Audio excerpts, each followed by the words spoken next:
Hello বন্ধুরা, সবাইকে স্বাগত জানাই স্টাডি সাকসেস কোচিং সেন্টারে। বন্ধুরা, তোমাদের জন্য আবার চলে এসেছি আর একটি নতুন জিকে ক্লাস নিয়ে। আজকে আমরা জিকে ক্লাস নম্বর 12 নম্বর আলোচনা করব, যেখানে তোমাদের 3/7/2024 CHSL এর যে এক্সামটা হয়েছিল 4th শিফটের, তো সেই এক্সামে জেনারেল নলেজগুলো নিয়েই আলোচনা করব। বিস্তারিত আলোচনা হবে, যেমন আমরা আগের 11খানা ক্লাস করিয়েছি সেইভাবে। তো এই ক্লাসগুলো তোমাদের MTS, GD, CGL, steno, JEE এই সকল এক্সামের জন্য কিন্তু খুবই গুরুত্বপূর্ণ। তো চলো দেখে নিই আজকে ক্লাসের প্রথম কোয়েশ্চেন। তার আগে তোমাদের একটু বলে রাখি, তোমরা যারা আমাদের টেলিগ্রাম চ্যানেলে যুক্ত হওনি অবশ্যই যুক্ত হয়ে যাও। সেখানে কিন্তু আমাদের এই ক্লাসের পিডিএফগুলো দেওয়া হবে। আর MTS এবং হাবিলদার 2025 এই এক্সামের জন্য তোমরা যারা যারা প্রিপারেশান নিচ্ছ, তো তোমাদের জন্য আমরা 4খানা পিডিএফ তৈরি করেছি। GK, kind affairs, strategy, GK, English. দেখতেই পাচ্ছ এখানে জিকেতে 6000-এরও বেশি কিন্তু এমসিকিউ রয়েছে, তার সঙ্গে এক্সট্রা ডিটেলস। শুধু এমসিকিউ কোশ্চেন অ্যান্সার নয়, এক্সট্রা ডিটেলস কিন্তু সেখানে অ্যাড করা রয়েছে। 2019 থেকে 24 প্রিভিয়াস ইয়ার যতগুলো কোশ্চেন প্রত্যেকটা। কারেন্ট অ্যাফেয়ার্স 2024 ফুল কারেন্ট অ্যাফেয়ার্স জানুয়ারি থেকে ডিসেম্বরের। তাছাড়া স্ট্র্যাটেজিকে রয়েছে 14খানা টপিকের উপর। আর ইংলিশ রয়েছে, ইংলিশ 1700 এমসিকিউ প্রিভিয়াসের, তার সঙ্গে basic grammar rules, synonym, antonyms, idioms, phrase এগুলো কিন্তু রয়েছে। তো যদি তোমরা এই পিডিএফটা নিতে চাও, এই 4খানা পিডিএফ এর মূল্য রাখা হয়েছে, 4খানা পিডিএফের মূল্য রাখা হয়েছে মাত্র 199 টাকা। 4খানা পিডিএফ মিলে টোটাল 199 টাকা মূল্য রাখা হয়েছে। তো যদি নিতে চাও তাহলে হোয়াটসঅ্যাপ যে নাম্বারটা রয়েছে দেখতে পাচ্ছ 6294528484, এই নাম্বারে হোয়াটসঅ্যাপ মেসেজ করো। তো এবার চলো দেখে নিই আজকের ক্লাসের প্রথম কোশ্চেন। প্রথম কোশ্চেন কী রয়েছে দেখো, পালরা ছিল কি বলো। সঠিক অ্যান্সার কী হবে না, পালরা ছিল হচ্ছে পূর্ব ভারতের আবির্ভূত একটি রাজবংশ। পূর্ব ভারতে আবির্ভূত একটি রাজবংশ হচ্ছে পাল। পাল রাজবংশ গোপাল দ্বারা প্রতিষ্ঠিত হয়, আর পাল রাজারা বৌদ্ধ ধর্মের অনুসারী ছিলেন। এটা মনে রাখো, এক্সামে কিন্তু আসে। 2 নম্বর কোশ্চেন দেখো, নরম্যান ইরনেস্ট বোরলাগ সবুজ বিপ্লবের অবদানের জন্য 1970 সালে ড্যাশ পুরস্কারে ভূষিত হন। বলো, নরম্যান বোরলাগ সবুজ বিপ্লবের জন্য 1970 সালে কী পুরস্কারে ভূষিত হয়েছেন? ইনি হচ্ছেন ফিজিওলজিতে নোবেল পুরস্কারে ভূষিত হয়েছেন। পবিত্র রমজান মাসের সমাপ্তি উৎসবের নাম কি? পবিত্র রমজান মাসের সমাপ্তি উৎসব, সেই উৎসবটির নাম কি না হচ্ছে ঈদুল ফিতর বলা হয়। অপশান নাম্বার 3 সঠিক answer. 4 number, Union Public Service Commission, State Public Service Commission এবং জয়েন্ট পাবলিক সার্ভিস কমিশন প্রতিষ্ঠা ভারতের সংবিধানের নিচের কোন বৈশিষ্ট্যের আয়তায় পড়ে? বলো, এই সকল যে কমিশনগুলো রয়েছে এগুলো প্রতিষ্ঠা ভারতের সংবিধানের কোন বৈশিষ্ট্যের আয়তায় পড়ে? ফেডারেলিজম অর্থাৎ মৈত্রীতন্ত্র, ফেডারেলিজম বৈশিষ্ট্যের আয়তায় পড়ে। এই ইউপিএসসি, এসপিএসসি এবং জেপিএসসি এর প্রতিষ্ঠান ভারতীয় সংবিধানের মৈত্রীতন্ত্র বৈশিষ্ট্যের অধীনে পড়ে। এই সমস্ত কমিশনের ভূমিকা এবং সৃষ্টি ভারতীয় সংবিধানের চতুর্দশ অংশ অর্থাৎ 14 নম্বর অংশে নির্ধারিত। তাহলে এটাও মনে রাখো, পরবর্তীতে এখান থেকে কোশ্চেন কিন্তু আসার চান্স রয়েছে। 14 নম্বর অংশ, পার্ট 14। আর ধারা 315 থেকে 323 এই কমিশন প্রতিষ্ঠা, নিয়োগ, ভূমিকা এবং অংশগ্রহণ নিয়ে আলোচনা করেছে। তাহলে ধারাটাও মনে রাখো, অংশটাও মনে রাখো। তারপরে চলে যাও 5 নম্বর, নিম্নলিখিত মন্ত্রিপরিষদের মন্ত্রীদের মধ্যে কারা 2021 সালে জুলাই মাসে কর্ণাটকের রাজ্যপাল হিসেবে নিযুক্ত হন? কর্ণাটকের রাজ্যপাল হিসেবে 2021 সালে যুক্ত হয়েছেন কে? তিনি হচ্ছেন থাওয়ারচাঁদ গেহলট। অপশান নাম্বার 1 সঠিক আনসার। এরপর 6 নম্বর, অলিম্পিকে পদকজয়ী প্রথম ভারতীয় মহিলা কুস্তিগির কে ছিলেন? তো অলিম্পিক নিয়ে আমরা যে একটা ক্লাস করিয়েছি, অলিম্পিক 2024 আমরা সেই ক্লাসটা করিয়েছি, সেই ক্লাসটা তোমরা দেখে নেবে। সেখানে 2024-এর আপডেট প্লাস আমরা কি করেছি ওখানে যত অলিম্পিক থেকে যে সকল আরও কোশ্চেন হতে পারে, এই যেমন এই একটা দ্বারা কোশ্চেন, যে প্রথম পদকজয়ী মহিলা কুস্তিগির, তো এই রকমের কোশ্চেনের আলোচনাও কিন্তু সেখানে রয়েছে। তো সেই ক্লাসটা তোমরা দেখে নেবে, খুবই ইম্পর্টেন্ট রয়েছে। যেটা সঠিক অ্যান্সার হবে এখানে সাক্ষী মালিক। অলিম্পিক পদকজয়ী প্রথম ভারতীয় মহিলা কুস্তিগির হলেন কে? সাক্ষী মালিক, অপশান নাম্বার 2 সঠিক অ্যান্সার। তারপর দেখো ট্যাক্সোনমি। ট্যাক্সোনমি অনুসারে নিম্নলিখিত ক্রমগুলির মধ্যে কোনটি সঠিক? ট্যাক্সোনমি তোমরা নিশ্চয়ই পড়েছো, তাই কি না? তো এখানে ক্রমগুলো দেখতে পাচ্ছ, তো এদের মধ্যে সঠিক ক্রম কোনটা রয়েছে? তো এই যে ফাইলাম, শ্রেণী, বর্গ, গোত্র, গণ, প্রজাতি, অর্থাৎ পর্ব, শ্রেণী, বর্গ, গোত্র, গণ, প্রজাতি। ভালো করে একবার রিপিট করে নাও, পর্ব, শ্রেণী, বর্গ, গোত্র, গণ, প্রজাতি। হয়েছে? পর্ব, শ্রেণী, বর্গ, গোত্র, গণ, প্রজাতি। হয়েছে? নিশ্চয়ই হয়ে গেছে তোমার। তো এবার দেখে নাও এই রবার্ট হুইটেকার এই 5 রাজ্য শ্রেণীবিন্যাস ব্যবস্থা, মনেরা, প্রতিষ্ঠা, ফাঙ্গি, প্লান্টি, অ্যানিমেলিয়া, এগুলোর বৈশিষ্ট্য তোমরা কিন্তু পড়েছো ক্লাসে, তাই কি না? 9-এ পড়েছো। এগুলোর প্রস্তাব করেছিলেন। তার ব্যবস্থাটি কোষ গঠন, পুষ্টি পদ্ধতি এবং অন্যান্য কারণগুলির উপর ভিত্তি করে তৈরি করা হয়েছিল। আর মানুষের ট্যাক্সোনমি। ট্যাক্সোনমি দেখো, যদি মানুষের বলা হয় তাহলে ফাইলাম বা পর্ব কি না হচ্ছে কর্ডাটা, শ্রেণী স্তন্যপায়ী, বর্গ কি না হচ্ছে প্রাইমেটস, গোত্র হোমিনিডি, গণ হোমো, প্রজাতি হোমোসেপিয়েন্স। ঠিক আছে? তাহলে পর্ব, শ্রেণী, বর্গ, গোত্র, গণ, প্রজাতি মানুষের পেয়ে গেলাম আমরা। আর আরেকটা নাম মনে রাখো, কার্ল লিনিয়াস। এই কার্ল লিনিয়াস যিনি কিন্তু দ্বিপদ নামকরণ ব্যবস্থাটি তৈরি করেছিলেন। এই যে মানুষের যেমন হোমোসেপিয়েন্স এইসব দ্বিপদ নামকরণ ব্যবস্থাটি তৈরি করেছিলেন। তিনি আধুনিক ট্যাক্সোনমির জনক নামে পরিচিত। আধুনিক ট্যাক্সোনমির জনক নামে পরিচিত কে? Curl Linnaeus. 8 নম্বর দেখো এমএস ওয়ার্ড। এমএস ওয়ার্ডের একটি পৃষ্ঠার মাঝারি মার্জিন নিচের কোন ক্ষেত্রে পৃষ্ঠার প্রয়োগ করা যেতে পারে? কম্পিউটারে একটা কোশ্চেন রয়েছে, এমএস ওয়ার্ড একটি পৃষ্ঠার মাঝারি মার্জিন নিচের কোনটি থেকে পৃষ্ঠার প্রয়োগ করা যেতে পারে? পৃষ্ঠায় প্রয়োগ করতে হবে মার্জিনটা। তো কিসের মাধ্যমে করতে পারবো আমরা? এই যে পৃষ্ঠার লেআউট ট্যাব, পৃষ্ঠার লেআউট, পেজ লেআউট ট্যাব যেটা রয়েছে সেখানে, এটা দ্বারা আমরা করতে পারবো। আর বাকি যে অপশানগুলো রয়েছে দেখো, রিভিউ ট্যাব রয়েছে। এই ট্যাবটি কি না হচ্ছে প্রমাণীকরণ, মন্তব্য, পরিবর্তন, ট্র্যাকিং এবং ডকুমেন্ট তুলনা করার জন্য প্রাথমিকভাবে ব্যবহৃত হয়। আর ডিজাইন ট্যাবটা যেটা রয়েছে, এই ট্যাবটি ডকুমেন্ট সামগ্রিক নকশার উপর ফোকাস করে, যার মধ্যে থিম, রং, ফন্ট এইগুলো রয়েছে। আর ভিউ ট্যাবের মধ্যে কী রয়েছে? এই ট্যাবটি ব্যবহারকারীদের ডকুমেন্ট ভিউ পরিবর্তন করতে দেয়, যেমন print out layout, web layout, তারপরে হচ্ছে আউটলাইন, ড্রাফট ভিউয়ারের মধ্যে সুইচ করা, এটা হচ্ছে ভিউ ট্যাব। এরপর যাওয়া 9 নম্বর কোশ্চেন। বৃহত্তম অভ্যন্তরীণ লবণ হ্রদ সম্ভার ভারতের ড্যাশে অবস্থিত? বৃহত্তম অভ্যন্তরীণ বলেছে, এইটা মনে রাখবো, অভ্যন্তরীণ লবণ হ্রদ সম্ভার। ভালো করে মনে রাখো, বৃহত্তর অভ্যন্তরীণ লবণ হ্রদের নাম কি? সম্ভার। এটা ভারতের কোথায় অবস্থিত? না, ভারতের উত্তর পশ্চিমে অবস্থিত।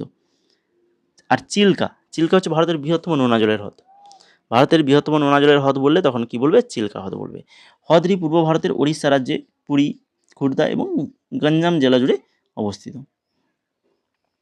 তারপরে দেখো ছান্নুলাল মিশ্র কোন সঙ্গীত ঘরানার সাথে যুক্ত? আমরা এমটিএস যে পিডিএফগুলো তৈরি করেছি ওখানে কিন্তু এই 14খানা টপিক যে স্ট্র্যাটেজি করেছি না, ওর মধ্যেই কিন্তু এই ঘরানার আমরা কিন্তু যেহেতু দেখছি যে এসএসসির এখন বিভিন্ন যে এমটিএস বলো, জিডি বা সিএইচএসএল, এই সকল কোশ্চেনেতে এই ঘরানা থেকে কিন্তু কোশ্চেন আসছে। এই জন্য আমরা কী করেছি, যে সকল ঘরানাগুলো রয়েছে প্রত্যেকটা ঘরানা আমরা ওখানে অ্যাড করে দিয়েছি। ছান্নুলাল মিশ্র কোন সঙ্গীত ঘরানার সাথে সম্পর্কিত বলো? না, ইনি হচ্ছেন কিরানা সঙ্গীত ঘরানার সাথে সম্পর্কিত। আর তোমরা যারা এখনও ক্লাসটাকে লাইক করোনি বা আমাদের টেলিগ্রামে জয়েন করবে, ক্লাসটা শেষ হয়ে গেলে টেলিগ্রামে তোমরা জয়েন করে নেবে। সেখানে কিন্তু জয়েন করলে বিভিন্ন নোটস তোমরা কিন্তু ওখানে পেয়ে যাবে ফ্রিতে। আর বিভিন্ন ক্লাসের আপডেট সেগুলো তো পাবেই, এক্সাম রিলেটেড যা কিছু আপডেট সেগুলো আমাদের টেলিগ্রামেই দেওয়া হবে এবং হোয়াটসঅ্যাপ চ্যানেল রয়েছে সেখানেও দেওয়া হয়। আর তোমরা চ্যানেলটাকে অবশ্যই, যারা এখনও সাবস্ক্রাইব করনি, অবশ্যই সাবস্ক্রাইব করে ফেলো। এই ধরনের বিস্তারিত আলোচনা সহ জিকে ক্লাস এসএসসির সম্পূর্ণ বাংলাতে আমাদের ক্লাসে এখন চলছে। পরবর্তী আবার এমটিএস ফর্ম বেরোলে এমটিএসে আবার ক্লাস শুরু হবে। তো এইভাবে ক্লাস চলতে থাকবে, এক্সট্রা ডিটেলস সহ জিকে ক্লাসগুলো এইভাবে চলতে থাকবে। তো চ্যানেলটাকে সাবস্ক্রাইব করে বেল আইকনে ক্লিক করে ফেলো। আর এখনও যারা ক্লাসটাকে লাইক করোনি, লাইকটা করে ফেলো। লাইক করতে পয়সা লাগবে না, ক্লাস দেখতে দেখতে আপনি ওই লাইকের বাটনে হাত দিলেই লাইক হয়ে যাবে, তাই না? 11 নম্বর কোশ্চেনটা দেখো এবার। গুলামগিরি বইটি কে লিখেছেন? বলো, গুলামগিরি বই কে লিখেছেন? এটা লিখেছেন জ্যোতিবা ফুলে। খুবই ইম্পর্টেন্ট, জ্যোতিবা ফুলে। জ্যোতিবা ফুলের সুপরিচিত বইগুলির মধ্যে রয়েছে দেখো গোলামগিরি যে এবং সোটকারাজ আসুদ, এটা একটা। এই গোলামগিরি মারাঠি ভাষা 1873 সালে লেখা হয়েছিল। জ্যোতিবা ফুলে সত্যশোধক সমাজ সংগঠন প্রতিষ্ঠা করে, এটাও মনে রাখো। এছাড়া অপশানে আরেকজন নাম ছিল ডক্টর বি.আর. আম্বেদকর। ওনার কিছু গুরুত্বপূর্ণ বইগুলো দেখে নাও। Mook Nayak, Janata, The Untouchable, Buddha or Karl Marx, এগুলো কিন্তু আম্বেদকরের লেখা বই। 12 নম্বর কোশ্চেন দেখো, কৃষি ও কৃষক কল্যাণ মন্ত্রকের মতে 2022-23 সালে ভারতে মোট খাদ্যশস্যের উৎপাদন কত ছিল? কৃষি ও কৃষক কল্যাণ মন্ত্রকের মতে 3,296.87 লাখ টন। এরপরে 13 নম্বর কোশ্চেন, বৈশ্বিক বহুমাত্রিক দারিদ্র্য সূচক 2022 অনুসারে 4টি সূচক পুষ্টি, রান্নার জ্বালানি, 4টি সূচক পুষ্টি, রান্নার জ্বালানি, স্যানিটেশন এবং আবাসনের ভিত্তিতে ভারতের কত দরিদ্র মানুষ বাস করে? 34.4 মিলিয়ন, 34.4 মিলিয়ন। সংবিধানের কোন ধারা নাগরিকত্বের কথা বলা আছে? কোন ধারায় নাগরিকত্বের কথা বলা রয়েছে?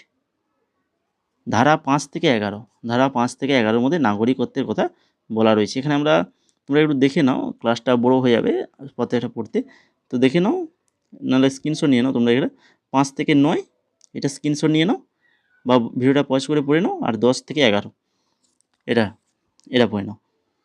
এবার চলে যাও 15 নম্বরে। চাং নৃত্য কোন রাজ্যে জনপ্রিয়? চাং, এই নৃত্যটি হচ্ছে রাজস্থানে জনপ্রিয় নৃত্য চাং নৃত্য। চাং নৃত্য ধামালও বলা হয়, ধামাল বলা হয়, যা হোলি এবং মহাশিবরাত্রির মতো উৎসবের সময় পরিবেশন করা হয়। চাং নৃত্যের নামকরণ করা হয়েছে চাং বাদ্যযন্ত্রের নামানুসারে। রাজস্থানের অন্যান্য লোকনৃত্য ঘুমার, কালবেলিয়া, কাচিগড়ি, ভাবাই, চারি, গায়র এবং কাঠপুতলি, এগুলো প্রত্যেকটা রাজস্থানের লোকনৃত্য। এগুলো মনে রাখো, এগুলো কিন্তু এক্সামে আসে। 16 নম্বর কোশ্চেন দেখে নাও, ভারতের 2011 সালের আদমশুমারি অনুসারে নিম্নলিখিত রাজ্যগুলির মধ্যে কোনটি সবচেয়ে বেশি নগরায়িত রাজ্য, সেটা হচ্ছে কোনটা 2011 সালের আদমশুমারি অনুসারে? অপশান নাম্বার 2 গোয়া হয়ে যাবে সঠিক অ্যান্সার। গোয়া হলো সবচেয়ে নাগরিকত্ব রাজ্য, যার জনসংখ্যা প্রায় 62.2%। শহরাঞ্চলে বাস করে। বৃহৎ রাজ্যগুলির মধ্যে তামিলনাড়ুতে নগরায়নের হার সর্বোচ্চ, তারপরে মহারাষ্ট্র, গুজরাট, ঠিক আছে। আর উল্লেখযোগ্যভাবে 2001 থেকে 2011 সালের মধ্যে কেরালার নগরায়ন দ্রুত বৃদ্ধি পেয়েছে, 47.7% জনসংখ্যা নগরায়িত হয়েছে। 17 নম্বর দেখো, ভারতে বাদ্যযন্ত্র বাঁশি ড্যাশ নামে পরিচিত। এই বাঁশি আরও কী নামে পরিচিত? বাঁশি যেটা বাঁশুরি নামে পরিচিত, তাই তো। 18 নম্বর, নিম্নলিখিতদের মধ্যে কে আবিষ্কার করেছিলেন যে বিদ্যুৎ প্রবাহ বহনকারী একটি তার অন্য একটি তারকে আকর্ষণ বা বিকর্ষণ করতে পারে যা পাশে থাকে এবং বিদ্যুৎ প্রবাহ বহন করছে? অ্যান্ড্রে মারি অ্যাম্পের। 19 নম্বর, 7ই নভেম্বর 2022 ভারতের সুপ্রিম কোর্ট দুর্বল বিভাগ অর্থাৎ EWS এর জন্য সংরক্ষণ বহাল রেখেছেন। নিম্নলিখিত কোন সংশোধনী প্রথম স্থানে এই সংরক্ষণ আনা হয়েছে? যেমন SC/STতে সংরক্ষণ রয়েছে, তেমন EWS এর কিন্তু সংরক্ষণ রয়েছে, যাদের অনেকে কিন্তু EWS করেছে। EWS সার্টিফিকেট অনেকের কাছে রয়েছে। তো বলো, এটা সংবিধানের কোন সংশোধনী? সাংবিধানিক 103তম সংশোধনী। এখান থেকে দেখে নাও, সংবিধানের সংশোধনী অনুচ্ছেদ 15 শিক্ষা প্রতিষ্ঠানে EWS এর জন্য সংরক্ষণের বিধান অনুমতি দেয়। আর অনুচ্ছেদ 16 EWS এর জন্য সরকারি চাকরিতে সংরক্ষণের অনুমতি দেয়। এরপরে দেখো 20 নম্বর কোশ্চেন, প্রথম ফুটবল বিশ্বকাপ আয়োজক কোন দেশ? প্রথম ফুটবল বিশ্বকাপ হয়েছিল কোন দেশ আয়োজন করেছিল? উরুগুয়ে আয়োজন করেছিল 1930 সালে। উরুগুয়ে মন্টেভিডিওতে আয়োজিত হয়েছিল। প্রথম ফুটবল বিশ্বকাপ আয়োজিত বিজয়ী হচ্ছেন কিন্তু উরুগুয়ে, আর রানার্স আপ হচ্ছিলেন আর্জেন্টিনা। এরপর 21 নম্বর দেখো, মাইক্রোসফট এক্সেল, কম্পিউটার থেকে কোশ্চেন। মাইক্রোসফট এক্সেল সমগ্রের অনুপাত বা শতাংশের তুলনা করার জন্য কোন চার্টের ধরন সবচেয়ে উপযুক্ত? মাইক্রোসফট এক্সেলে কোন চার্টের খুবই গুরুত্বপূর্ণ এই শতাংশ বা অনুপাত এগুলো তুলনা করার জন্য, সেটা হচ্ছে পাই চার্ট। পাই চার্ট খুবই গুরুত্বপূর্ণ। তবে দেখো খরচতত্ত্ব, খরচতত্ত্বে ড্যাশ বক্ররেখার স্বাভাবিক আকৃতি হলো একটি আয়তক্ষেত্রাকার অধিবৃত্ত। খরচ তত্ত্বে গড় নির্দিষ্ট খরচ, গড় নির্দিষ্ট খরচ বক্ররেখার স্বাভাবিক আকৃতি হলো একটি আয়তক্ষেত্রাকার অধিবৃত্ত। দীনেশ কে ত্রিপাঠী 2024 সালে জানুয়ারিতে ড্যাশ হিসেবে নিযুক্ত হন। 2024 সালে জানুয়ারিতে দীনেশ কে ত্রিপাঠী নৌবাহিনীর ভাইস চিফ, নৌবাহিনীর ভাইস চিফ হিসেবে নিযুক্ত হন। বর্তমান নৌবাহিনীর ভাইস চিফ হলেন ভাইস অ্যাডমিরাল কৃষ্ণ স্বামীনাথন, যিনি 1 মে 2024 সালে ভাইস অ্যাডমিরাল দীনেশ কে ত্রিপাঠীকে কাছ থেকে দায়িত্ব গ্রহণ করেছিলেন। তাহলে এখনও বর্তমানে তাহলে কে রয়েছে? Krishna Swaminathan, admiral Krishna Swaminathan. Vice admiral Dinesh Kumar Tripathi 30 April 2024 তারিখে 26তম নৌবাহিনীর প্রধান হিসেবে নিযুক্ত হন। এরপর চলে যাও 24 নম্বর, কোন ব্রাহ্মণ গ্রহটি 38.5 থেকে 53 AU এর মধ্যে 310 বছরে সূর্যকে প্রদক্ষিণ করে, 310 বছরে সূর্যকে প্রদক্ষিণ করে? কোন ব্রাহ্মণ গ্রহটি? ম্যাকম্যাক, ম্যাকম্যাক অপশন নাম্বার 3 সঠিক অ্যান্সার। ম্যাকম্যাক সৌরজগতের তৃতীয় বৃহত্তম বামন গ্রহ, এটি সূর্য থেকে দ্বিতীয় দূরত্বম বামন গ্রহ। ম্যাকম্যাক 2005 সালে বিজ্ঞানীরা আবিষ্কার করেছিল। জুলাই 2008 সালে ইন্টারন্যাশনাল অ্যাস্ট্রোনমিক্যাল ইউনিয়ন IAU দ্বারা একটি বামন গ্রহ হিসেবে স্বীকৃতি পেয়েছে। আজকের ক্লাসের শেষ কোশ্চেন 25 নম্বর, নিচের কোন দল IPL 2023 চ্যাম্পিয়ন জিতেছে? 2023-এ, 24-এ জিতেছে কে? কলকাতা। 23-এ কোশ্চেন দিয়েছে এটা, 23-এ কে জিতেছে? 23-এ জিতেছে চেন্নাই সুপার কিংস। ঠিক আছে, এখন তো IPL চলছে আবার 25-এ। তো এই ছিল মোট 25খানা কোশ্চেন। যদি ক্লাসটা ভালো লেগে থাকে তো অবশ্যই বলবো ক্লাসটা লাইক করে দাও, বন্ধুদের শেয়ার করে দাও, আর চ্যানেল নতুন হয়ে থাকলে অবশ্যই চ্যানেলটিকে সাবস্ক্রাইব করে বেল আইকনে ক্লিক করে দাও।